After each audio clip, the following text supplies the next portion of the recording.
What is Eastern Orthodoxy? Well, the idea that I could actually define this in 5 minutes is pretty laughable. So let me start off by saying that what we're going to get is a very light, broad treatment of Eastern Orthodoxy that won't do justice to it.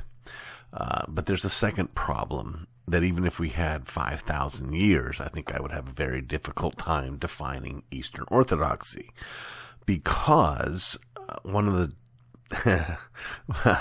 one of the defining, if you will, qualities of Eastern Orthodoxy is that it is so absolutely resistant to being defined.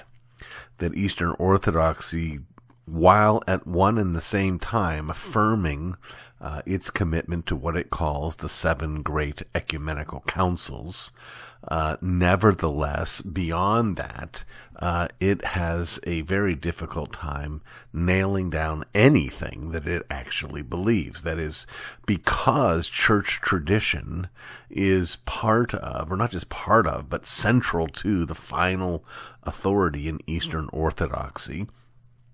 And because there is no, just as there is no list of ex cathedra pronouncements in Rome, there is no definitive, this is the authentic tradition of Eastern Orthodoxy list.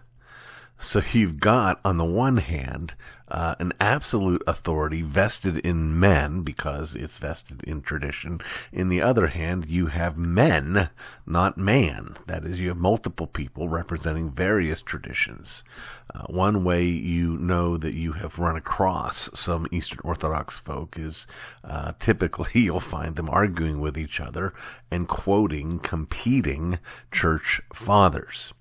Now, on a very practical level, Eastern Orthodoxy is that institution that was a part of the one universal church up until 1054, when the eastern part of the Roman Empire, its churches separated from the western part, which we now call Roman Catholicism. So really, Eastern Orthodoxy is like they're the first Protestants, except for the fact that their theology is not in the least bit Protestant and is much, much more close to Rome than it is to Protestantism.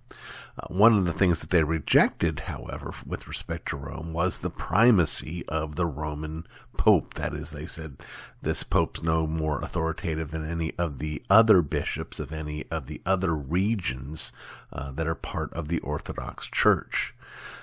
Historically, it's been affirmed that the sort of impetus for this separation was that the Western Church called a council, which council did not actually include all of the Eastern churches, and so the Eastern churches believed this council not to be truly ecumenical, and that it was in this council that Rome added to the Apostles' Creed the idea that Jesus proceeds from, that the Spirit proceeds from Jesus. This is called the filioque, which means and the Son.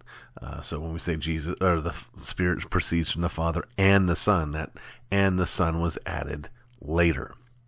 So here's what you have. You have a faith, it's very difficult to define, that began about 1,000 years ago. It represents, the reason we use that word Eastern Orthodoxy is it represents this group of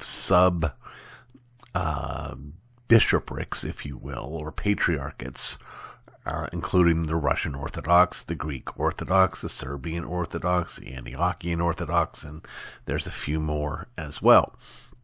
But their doctrine, as I say, is very, very slippery.